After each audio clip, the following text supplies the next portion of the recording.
staged UFO attack on Earth. We have been preconditioned by all the media for the past couple of decades to slowly but surely start accepting the existence of aliens and UFOs.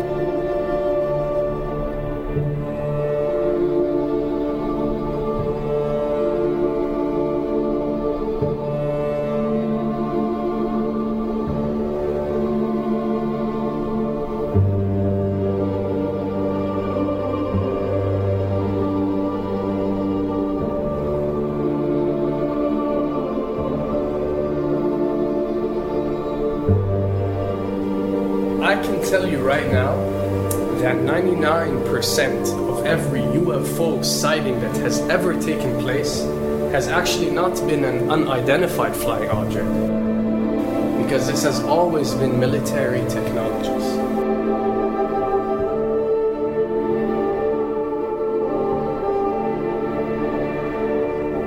Another thing I'd like to point out is surveys and questionnaires.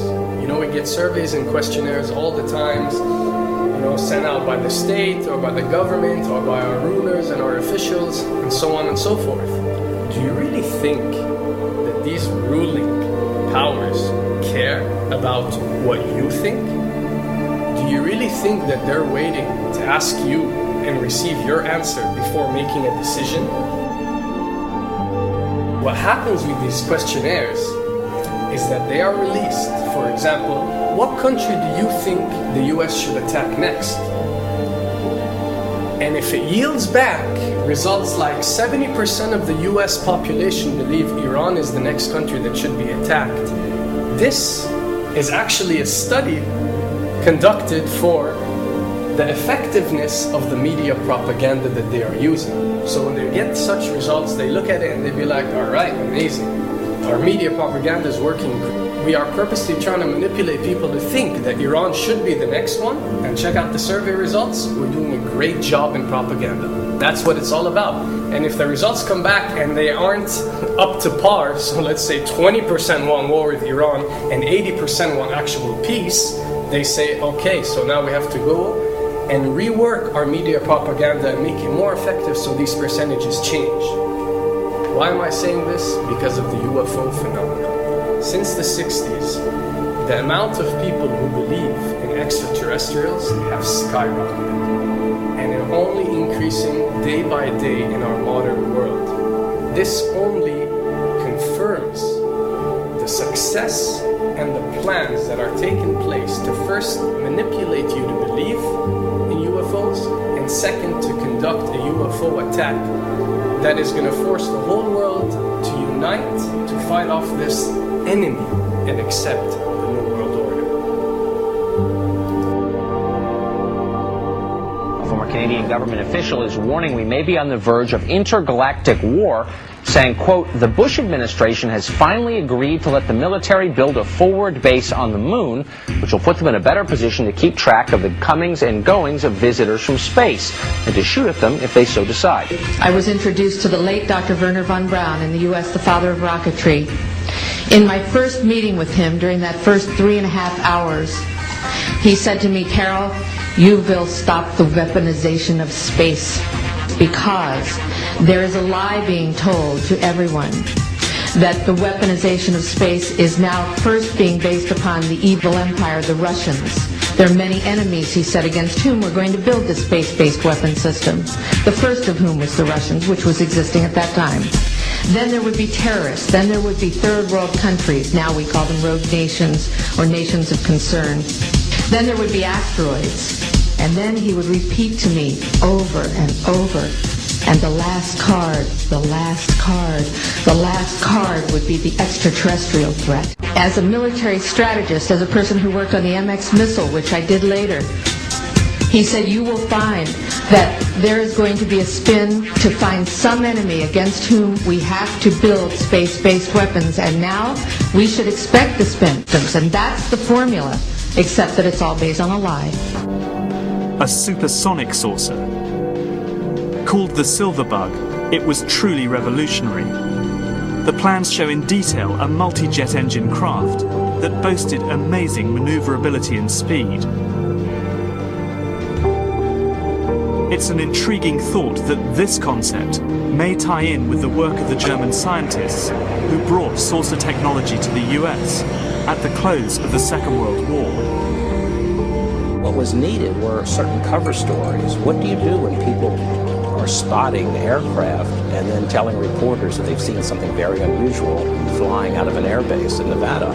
And frankly, this was the origin of a lot of the sightings that took place in the mid-50s, 1954, 55, 56, of unidentified flying objects, the UFOs. So the CIA was involved in encouraging people to believe that, yes, they saw UFOs, and the CIA and the military tried to be very helpful to reporters to get these stories out, to divert the attention of the country, and particularly the people in this region, about what they had actually seen.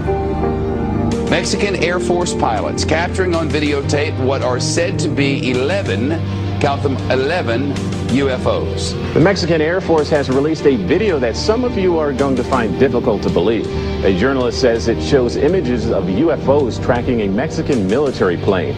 So what's the truth about UFOs? The story of successive attempts to develop radically new forms of flight, conducted under the strictest secrecy, is inextricably bound up with our relationship with UFOs over the last 60 years. Whether it's Allied pilots buzzed by strange balls of fire in 1942, or the Roswell incident 5 years later, there is a strong case to be made that secret military technology offers a convincing explanation for many UFO stories.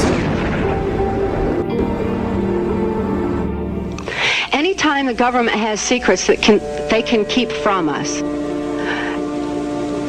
they can manipulate us by those secrets. In essence, they still remain 25 years at least ahead of us in technology, information, and knowledge, and secrets, and they are using them against us.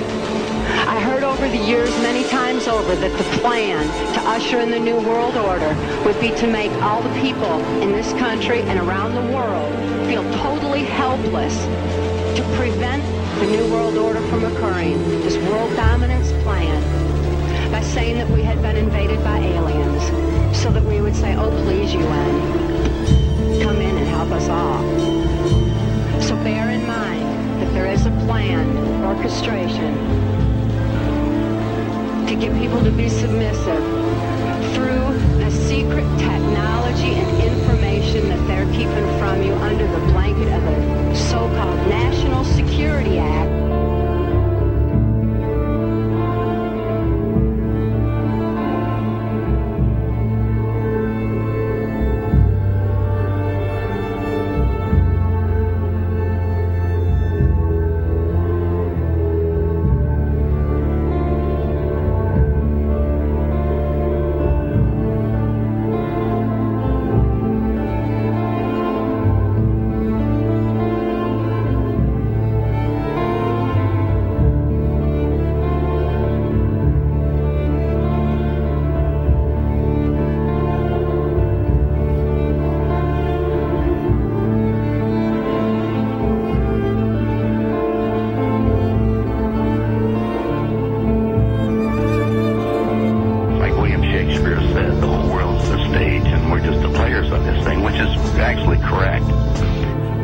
Perhaps we need some outside universal threat to make us recognize this common bound. I occasionally think how quickly our differences worldwide would vanish if we were facing an alien threat from outside this world.